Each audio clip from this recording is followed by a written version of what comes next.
Ok? Irmãos, eu vou hoje meditar com os amados no texto de Lucas 22, 39 ao 46. Acho que é um texto bastante conhecido, um texto que fala profundamente às nossas almas, um texto que Jesus Cristo ali nos ensina o que é uma vida de oração. Então, nesse texto, eu queria refletir com os amados sobre 3 aspectos na vida de Jesus que fez toda a diferença até ele vencer a morte. Nós vamos abordar primeiro as limitações do ser humano, no caso que Jesus enfrentou. Jesus assumiu a sua condição de ser humano. A sensibilidade para ouvir a voz de Deus e atender à vontade de Deus. E a vitória no poder da oração que Jesus Cristo vivenciou. Então, eu não vou ler o texto de uma vez toda, mas nós iremos estudar esses 7 versículos e ver o que esse texto nos traz de lição. Talvez foi um dos momentos mais difíceis na vida de Jesus Cristo, a gente não tem dúvida disso. Foram uma noite que precedeu toda a situação crítica que ele vivenciaria para que eu e você nós tivéssemos acesso a Deus, para que nós fôssemos resgatados de uma vida de pecado e nos reconciliar com Deus. Então, para que isso acontecesse, Jesus Cristo teve que dar sua vida. Ele teve que se tornar homem. E quando ele se tornou homem, ele enfrentou as mesmas dificuldades que um ser humano enfrenta. E nós vamos, a partir desse texto, entender um pouco o que Jesus Cristo quis nos ensinar até nos momentos de dificuldade que ele passou. O versículo 39 é um versículo bem interessante, que eu acho que abre tudo. Como de costume, Jesus foi para o Monte das Oliveiras e os seus discípulos seguiram. Irmãos, aí a gente vai ver que tem lugares especiais na nossa vida. Os judeus, eles colocam o Muro das Lamentações como um lugar muito sagrado para eles. E ali no Muro das Lamentações, eles colocam seus pedidos na perspectiva de que o anjo do Senhor, determinada hora da noite, vai passar e vai levar aqueles pedidos. E recolhe aqueles pedidos e as orações são atendidas. Não sei se os irmãos já observaram, mas os judeus, quando ele está orando, ele fica fazendo tipo um abdominal, né? Como se estivesse batendo a testa no muro da lamentação. Alguém pode até pensar que aquilo é uma forma de fazer condicionamento físico, mas não. Os judeus acreditam que diante de Deus, todos nós devemos estar em movimento diante do Altíssimo. E é baseado no texto de Salomão, lá em Provérbios, quando Salomão faz uma comparação, uma metáfora, a alma humana a uma vela, certo? E Deus, como se a nossa alma ela fosse como uma vela. Essa vela que está sob o controle de Deus. E essa vela, vocês podem perceber que a chama que tem na vela, ela não é retilínea, ela fica balançando de um lado para o outro. Então, os judeus, eles acreditam que para estar diante de Deus, a gente tem que estar em movimento diante do Altíssimo. O Monte das Oliveiras era um lugar muito especial na vida de Jesus. A geografia, meus amados, de cada pessoa muda não porque o lugar é especial, não porque o lugar é caro, não porque o lugar é suntuoso, mas porque existe um significado especial. Existe uma história por trás de tudo isso. Vamos pensar aqui em alguns lugares que eu considero especiais. O quarto. O nosso quarto é um lugar sagrado.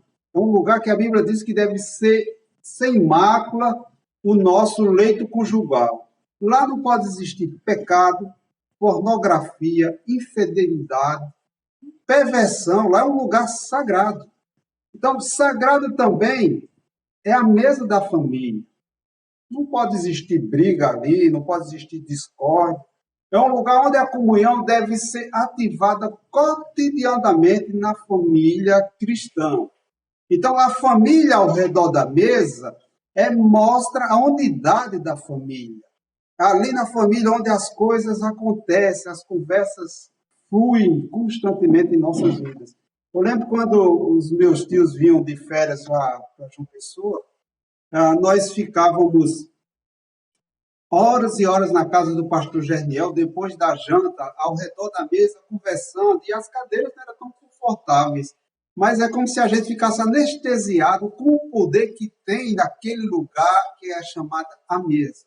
Eu creio que vocês, quando a gente vai para o retiro da igreja, nós ficamos também com essa sensação, né?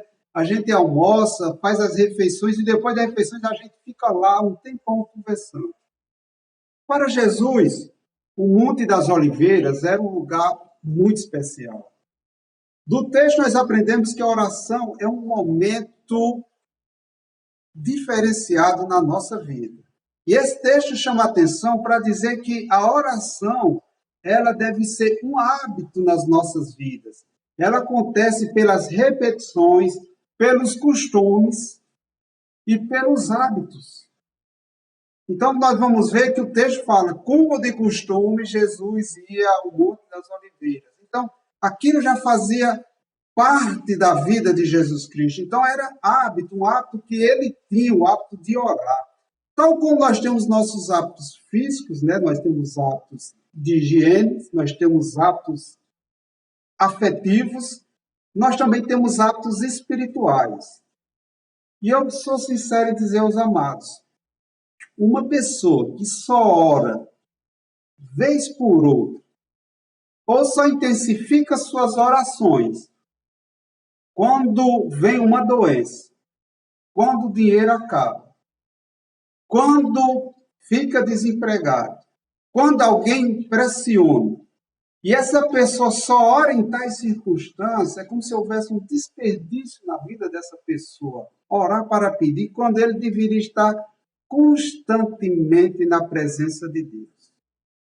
Eu acho que Deus atende às nossas orações quando elas são não pedidos, mas são deleites, orações de deleite, como se a gente estivesse aos pés de Jesus constantemente, porque é aquelas orações que a gente faz em momentos de agonia, momentos de pressão.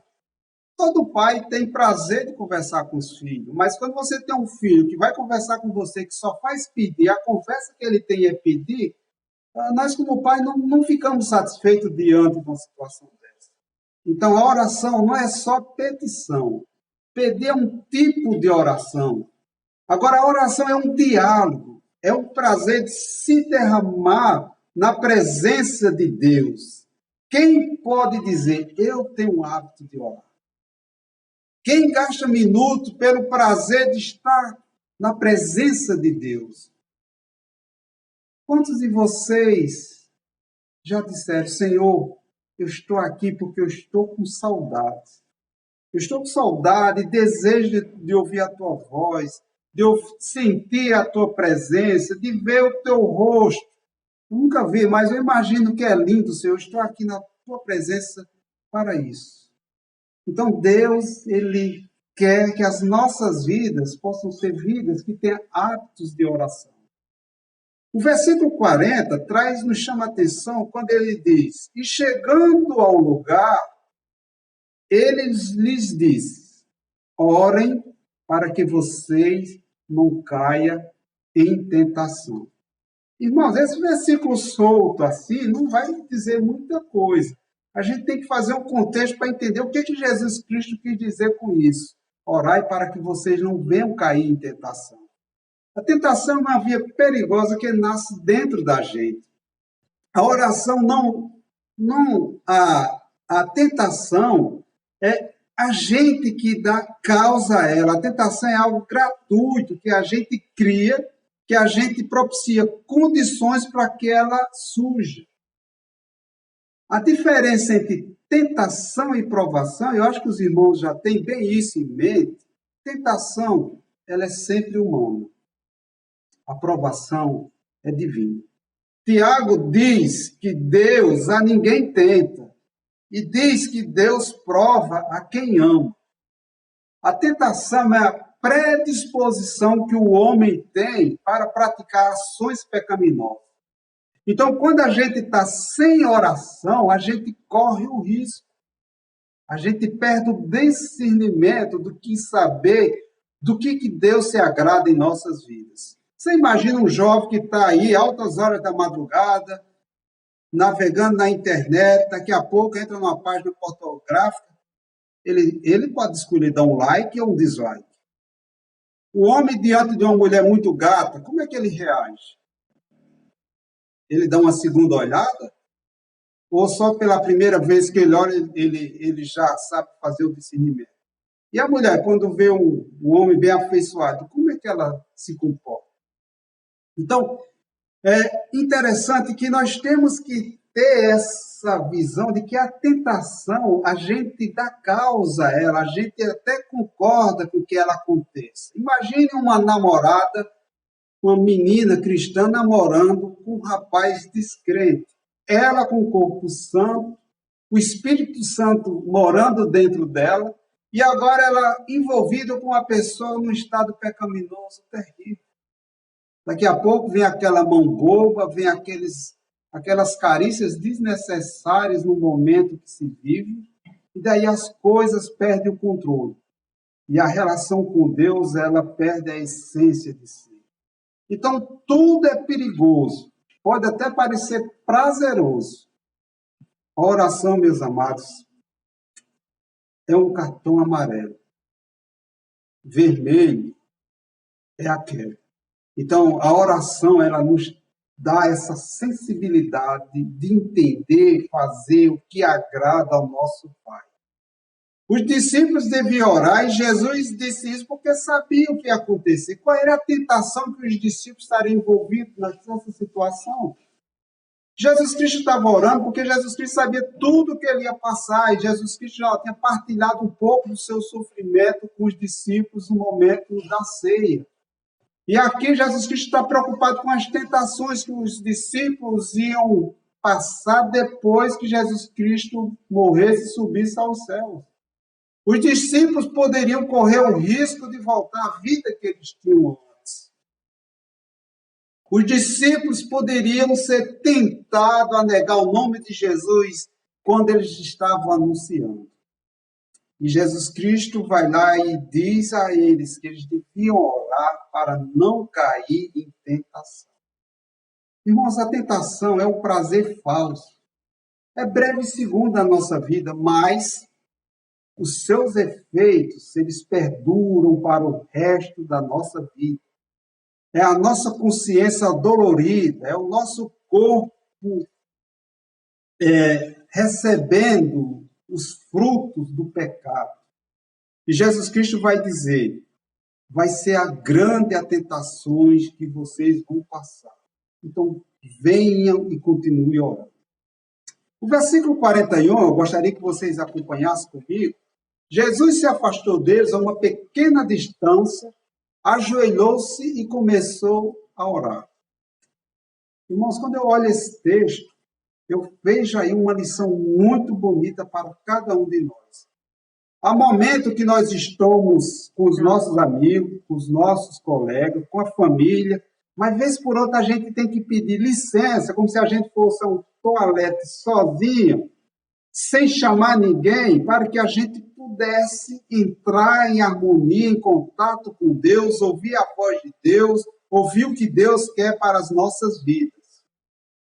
Eu lembro da minha mãe, ela sempre tem um hábito, e mesmo a despeito do momento que ela vivencia hoje, ela sempre tem um hábito, quando é mais ou menos assim, próximo de dormir, ela se afasta da gente e vai lá para o quartinho dela e faz as orações delas.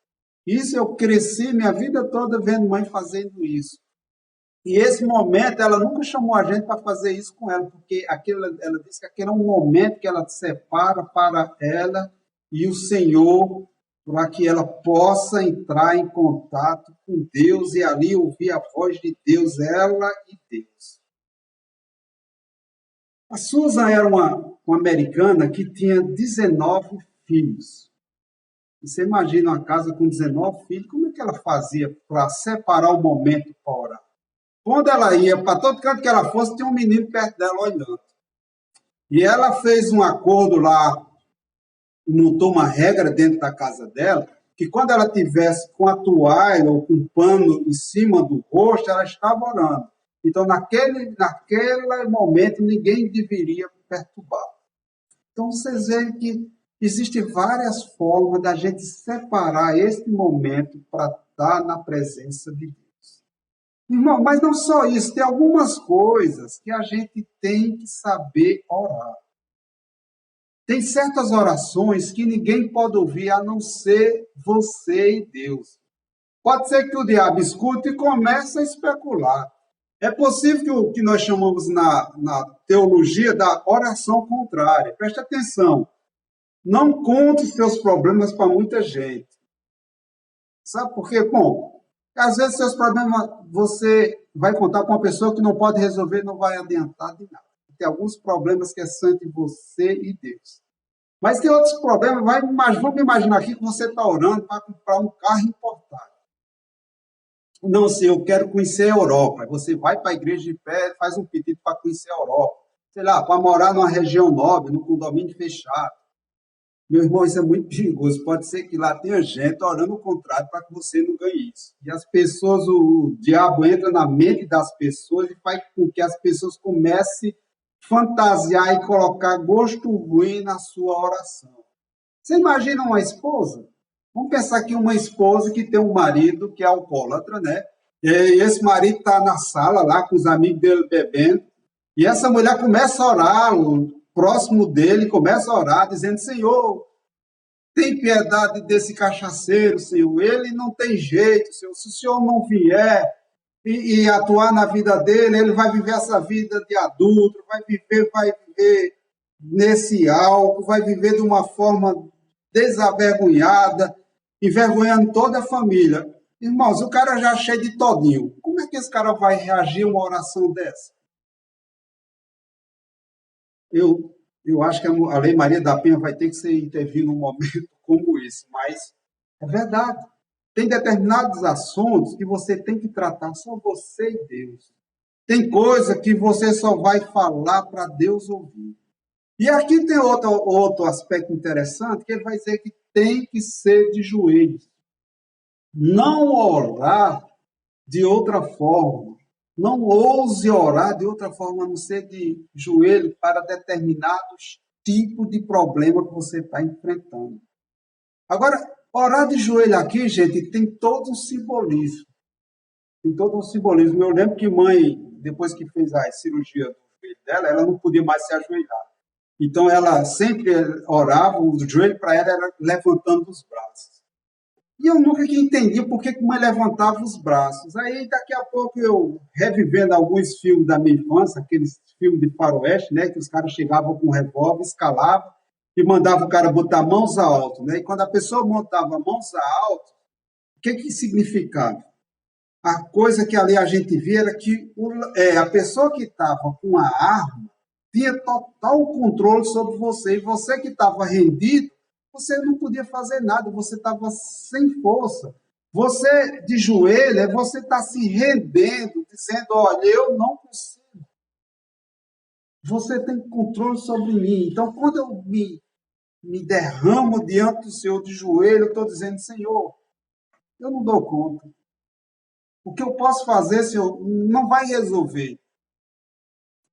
Irmãos, eu já contei isso na igreja. Eu lembro que nesse problema que minha mãe passou, teve momentos difíceis, né? Acho que no domingo, acho que o domingo mais difícil, o domingo é um dia de louvor ao Senhor, mas o domingo foi um dia muito angustiante para mim e para minha família.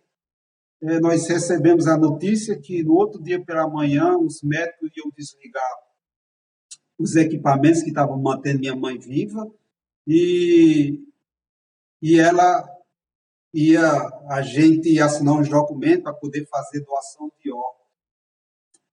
Irmãos, eu saí dali arrasado, mas daqui a pouco eu comecei a pensar: o que é ficar de joelho? É você se render. Então, eu voltei para a UTI, cerca de 8 horas, eu, a Tainá e a Raquel, e nós ali começamos a orar. E ali a nossa oração era dizendo: Senhor, olha, Senhor, agora é contigo. Os médicos já não podem fazer mais nada, Senhor. Essas máquinas não podem ficar ligadas por tempo indeterminado. Agora é contigo, Senhor. Nós nos prostramos diante de Ti. É contigo agora. Nós não temos condições de fazer mais nada. Não resta outra coisa, Senhor, a não ser nos render aos Teus pés. Meus amados, aquela oração foi muito tremenda nas nossas vidas. E tem umas orações que Deus responde um tempo demorado. A cura da minha mãe, por completo, está sendo demorada. Mas essa das orações que nós pedimos, que o Senhor mostrasse um jeito, não desligar as máquinas, aconteceu de imediato. Eu acho que a mãe fez os movimentos nessa oração da nossa. E no outro dia, vieram fazer lá os testes para saber se minha mãe tinha morte cerebral e descobriram que ela não tinha. Então, todo o protocolo lá de morte encefálica já tinham sido encerrado naquela noite. Então, graças a Deus. Irmãos, oração de conversão de família, cura de enfermidade, libertação de entidade, curas de vício. Meu amado, você precisa orar de joelho. Exige uma certa manifestação de dependência. Pai, eu estou aqui, eu não sei fazer nada. Não, o Senhor é que tem que fazer porque as minhas forças se foram. Qual foi a última vez que você orou para o Senhor assim? Qual foi a última vez que você pediu licença para ir falar com Deus, só você e Deus? Tem algumas coisas que você tem que dizer que é entre você e Deus, você tem que falar só você e Deus, para que Deus possa falar com você e você entender a voz de Deus. Irmãos, esses versículos 42 ao 46, ele trata alguns aspectos que eu queria ler com os irmãos, que é bem interessante. Aqui é uma parte onde Jesus Cristo vai mostrar as suas limitações, onde Jesus Cristo vai mostrar sensibilidade para a vontade de Deus, e aqui onde ele vai receber as bênçãos. E aqui é o fruto da oração de Jesus Cristo. E Jesus Cristo ora desse jeito. Pai, se queres, afasta de mim esse cálice. Contudo, não seja feita a minha vontade, mas a tua. Apareceu-lhe então ali um anjo que o fortalecia. Estando angustiado, ele orou ainda mais intensamente. E o suor era como um golpe de sangue que caía no chão. Quando se levantou da oração e voltou aos seus discípulos, encontrou dormindo, dominados pela tristeza. Por que estão dormindo? Perguntou-lhes. Levantem-se e orem, para que vocês não caiam em tentação. Meus amados, aqui nós vemos que Jesus Cristo, efetivamente aqui, ele toma a postura de um ser humano limitado, tá certo? Que tem seus problemas e que tem que saber lidar com seus problemas. Jesus Cristo não teve nenhuma dificuldade de radicalizar a sua situação humana naquela hora. Pai, está difícil, eu estou sofrendo, eu não estou suportando, eu sou santo, eu sou puro, mas Jesus Cristo entrou em agonia naquele momento. Mas ele buscou a quem podia ajudar, ele buscou o Pai. Irmão, nós vivemos hoje uma cultura da aparência, é um espetáculo da imagem, é o signo de uma sociedade que vive em torno do que os outros acham da gente, das nossas aparências. Muitas vezes nós vemos mulheres que chegam sozinhas na igreja, seus filhos não vieram com ela, seu filho foi dormir com a namorada, a sua filha foi para uma balada, o marido foi embora há vários anos e agora ela vem sozinha e está dentro da igreja. Aquele rosto pode até parecer que ela está bem, mas lá por dentro ela está moída. As aparências enganam. Quantos casais não vai sair de casa para o culto de domingo à noite, o tempo todo brigando dentro do carro, chega na igreja com a cara mais lavada que se tem. É como se nada acontecesse. E os dois sentam junto do banco e estão lá cultuando ao nosso Deus. Então, É no trabalho, da mesma forma. Quantas pessoas não vivem de aparência, mas por dentro estão corroídas, estão destruídas, estão processadas. Então é algo difícil viver por aparência. Mas Jesus Cristo não teve nenhuma cerimônia de assumir as suas dores diante do Pai. Jesus Cristo assumiu a condição de ser humano. Meu amado, diante de determinadas circunstâncias, não minta para você mesmo. Diga, Pai, está difícil. Eu não aguento mais. Eu assumo a minha humanidade. Eu assumo a dependência que eu tenho de ti. Quando você fizer isso, você vai ver que Deus sai em socorro, tal qual ele saiu em socorro de Jesus. Clama a mim e responder-te-ei. Então faça isso. Se eu perguntar aqui a vocês, quando está chovendo, que está trovejando muito, que falta energia, o que acontece com as nossas crianças? Perfeitamente, é exatamente isso que acontece. Corre para a cama do papai e da mamãe. Eu lembro que aqui na minha casa, nós temos 3 filhas, quando acontecia isso, a cama era assim, era pingando menino no chão. Interessante, por que eles vêm? Porque eles sentiam segurança nos pais.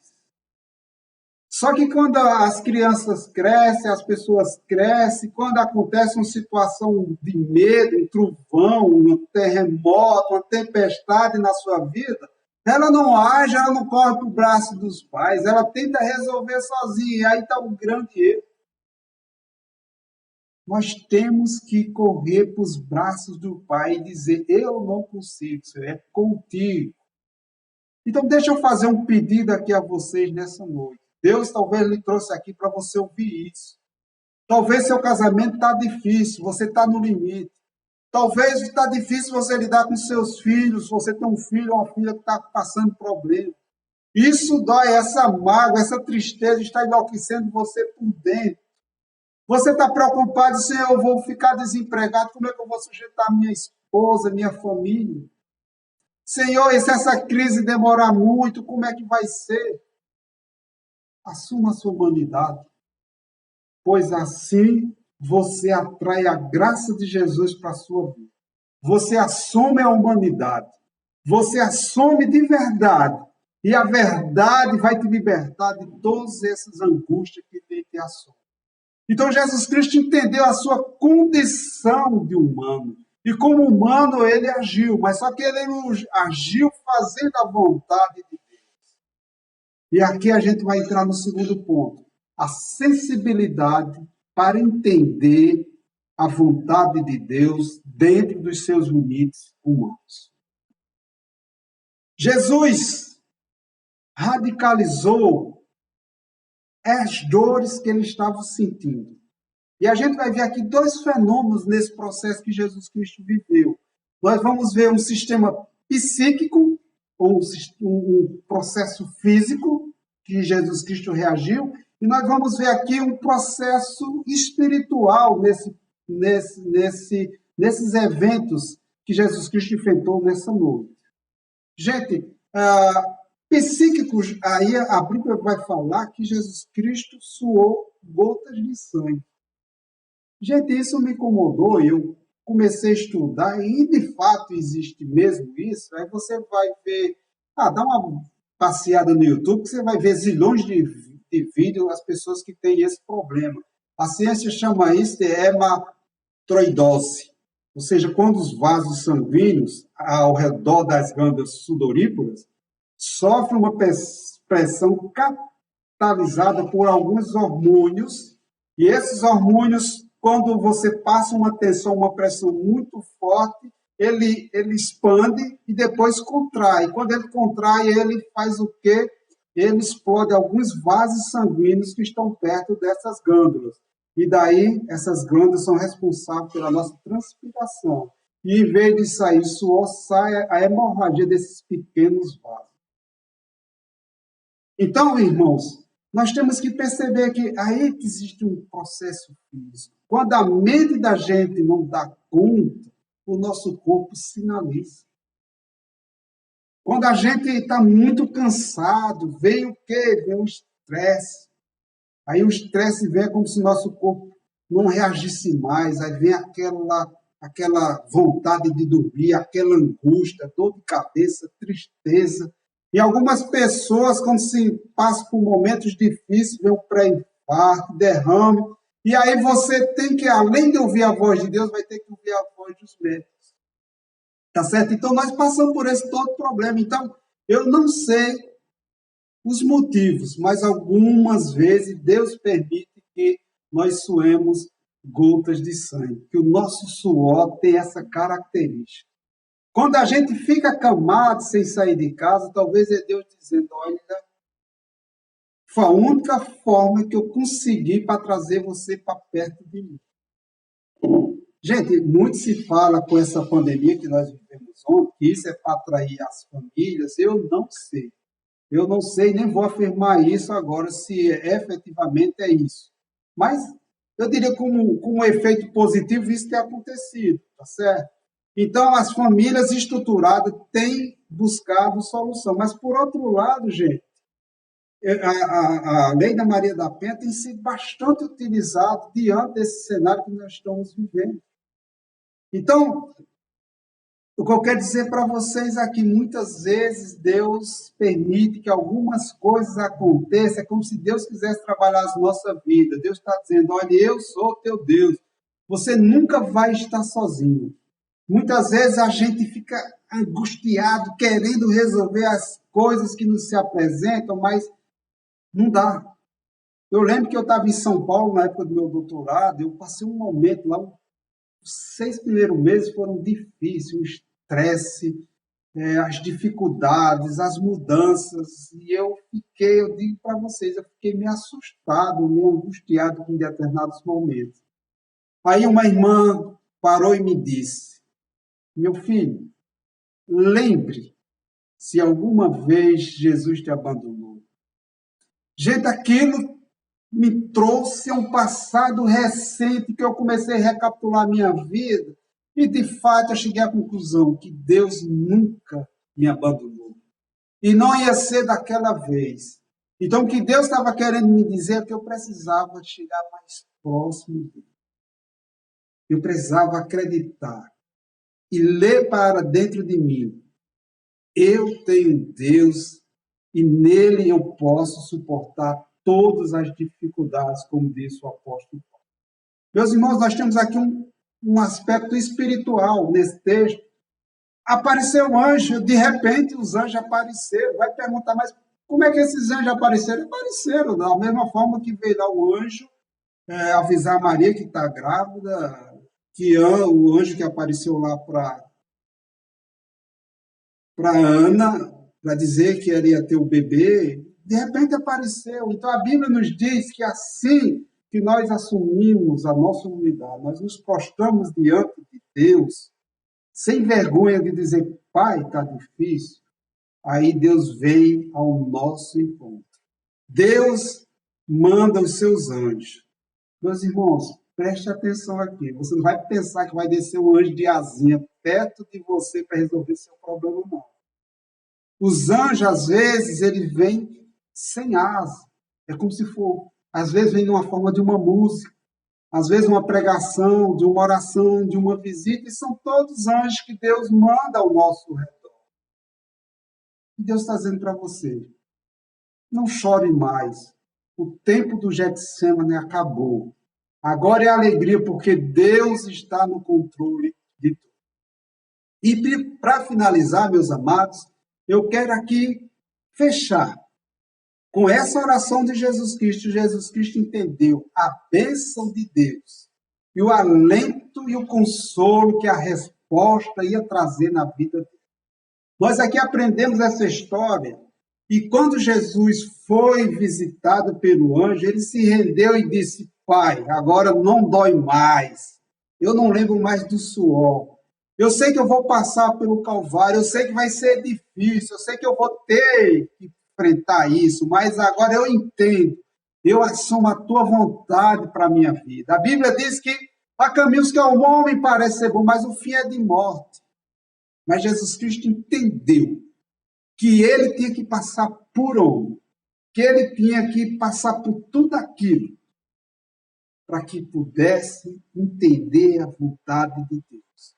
Muitas vezes nós queremos trilhar pelos nossos caminhos e nós cometemos erros no nosso casamento, nós cometemos erros no negócio, em viagem, muitas vezes por engano de não colocarmos Deus no centro da nossa vontade. Certo dia um garoto estava orando numa igreja e o pastor começou a olhar a forma que aquele garoto olhava, aquela firmeza, a expressão, a oração tão fervorosa, e o pastor ficou observando de longe. E achou interessante a oração daquele garoto. E vez por outra o garoto naquela orava dizia Tóquio, Tóquio, Tóquio. E aquele chamou o pastor a atenção, o pastor disse, eu vou ouvir essa oração, e depois perguntar a ele, por que ele repete Tóquio, Tóquio, Tóquio? E o pastor chegou lá, meu jovem, muito satisfeito, você mostrando que você aparentemente tem a espiritualidade, uma oração tão fervorosa, tão bonita. A sua expressão era de uma pessoa que realmente estava diante de Deus. Agora, uma coisa que eu não entendi na sua oração é porque você dizia Tóquio, Tóquio, Tóquio. Ele disse, pastor, você não sabe, pastor, ontem eu fiz prova de geografia, assim. E eu queria que Deus trocasse a capital da França, fosse Tóquio. Vocês percebem aí que nem toda oração Deus vai responder. Jesus Cristo pediu para que Deus livrasse ele daquela situação, mas Jesus Cristo tinha que passar por aquilo. Aquela oração de Jesus Cristo não foi respondida. Porque Jesus Cristo estava cumprindo o plano que Deus traçou para as nossas vidas. Muitas vezes, meus amados irmãos, Deus traça os planos para as nossas vidas. E a gente quer alterar os planos de Deus. E Deus não vai permitir. Talvez essa noite ele mande eu dizer isso para você. Que você está precisando buscar Deus e buscar vontade e buscar Ele com mais fervor. Para que você possa poder enfrentar tudo isso. Quem ouve a voz de Deus, meu irmão, muda a geografia dos lugares e do destino. Pois Deus sabe o que é melhor para as nossas vidas. Quando ele se levantou, ele viu os discípulos todos dormindo. Mas os discípulos estavam dormindo de quê? Estavam dormindo de tristeza. Meus amados, preste atenção aqui no que eu vou dizer para vocês. Tristeza abate a gente. Tristeza contamina, derruba. Tá certo? Mas eu aprendo aqui que a nossa dor afeta os outros. A dor de Jesus Cristo afetou os discípulos naquela noite. Eles estavam chorando de tristeza, dormiram de tristeza. Uma mulher deprimida faz muito mal a uma casa. Um homem chateado faz mal a toda a família. Uma pessoa prostrada derruba toda a família. Jesus estava em agonia. Os seus discípulos de tristeza caíram no sono para não ver aquela cena final. E ele disse, levantem-se, abra esse sorriso. Eu venci tudo isso. O Pai está comigo. Eu quero que vocês orem e orem mais, para que vocês não caiam em tentação. Eu quero que vocês fiquem com meu Pai, porque quem está com meu Pai tem a vitória. Deus vai lhe consolar. Deus vai lhe revigorar. Deus vai lhe dar alegria. Vai mandar anjos para lhe confortar. Ele quer que você assuma que está difícil, está doendo, mas que você aguente. Afaste-se de pessoas. Ajoelhe e clame a Ele. Quem sabe, muito em breve, Deus vai dizer: a sua vitória chegou para a glória de Jesus. Que Deus, meus amados, coloque essa mensagem nas nossas mentes. Que isso não possa ser palavra jogada ao vento. Que nós possamos aprender com aquele que viveu uma vida de oração, com aquele que nos ensinou a amar, com aquele que nos ensinou a vivenciar todas essas dificuldades.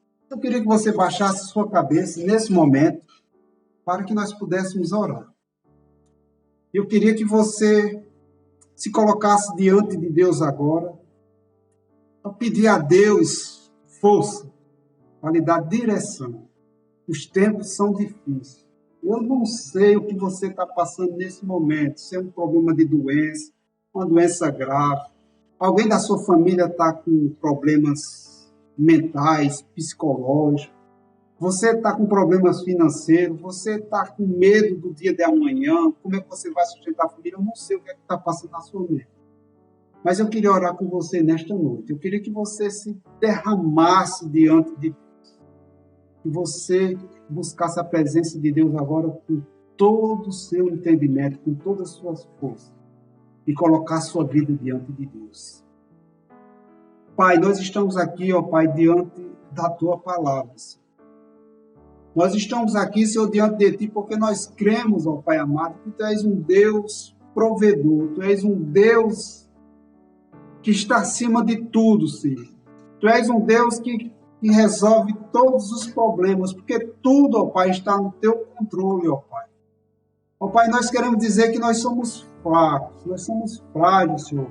Nós não temos condições de seguir sem a Tua ajuda, sem o Teu poder, sem a Tua direção, Senhor. Ó Pai, muda a geografia das nossas vidas, Senhor, para que nós possamos encontrar a direção certa, Pai.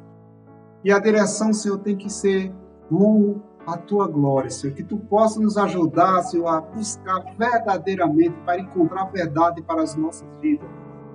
Pai, eu te peço agora pelos meus irmãos, Senhor. Tu sabes o que eles estão passando, cada um, os seus medos, os seus fantasmas, Senhor, as suas dores, os seus dilemas, Senhor, as suas frustrações. Eu te peço em nome de Jesus, Pai. Manda anjo na vida dessas pessoas, Senhor. Manda o teu poder sobrenatural na vida de cada um dos teus servos, Senhor. Porque nós sabemos, Senhor, que tu pode tudo, Senhor, e por isso que nós estamos diante de Ti. A Tua igreja agora, ó Pai, está te rendendo, ó Pai. Tu sabes as dificuldades que o mundo todo enfrenta, Pai. As perspectivas, Senhor, nós temos são tão falhas, Senhor, mas de uma coisa nós temos certeza, Senhor, que Tu, Senhor, vai dar a vitória. E os que confiam em Ti, Senhor, com certeza vão colher os frutos, Senhor, das Tuas bênçãos. Ó Pai, que Tu possa nos ajudar a cada dia estar semeando coisas boas, Senhor, para poder colhermos os frutos do Espírito em nossas vidas, Senhor. Nos usa, Senhor, para ser bênção na vida de outras pessoas, Senhor. A Tua igreja agora te ora, Pai. A igreja agora te rende. E a igreja agora te louva, porque Tu és digno, Senhor, de toda a honra e de toda a glória, Senhor. Nós cremos, Senhor, nas Tuas bênçãos, nós cremos no Teu poder, nós cremos no Teu sobrenatural. É assim que nós te oramos, no nome de Jesus Cristo. Amém.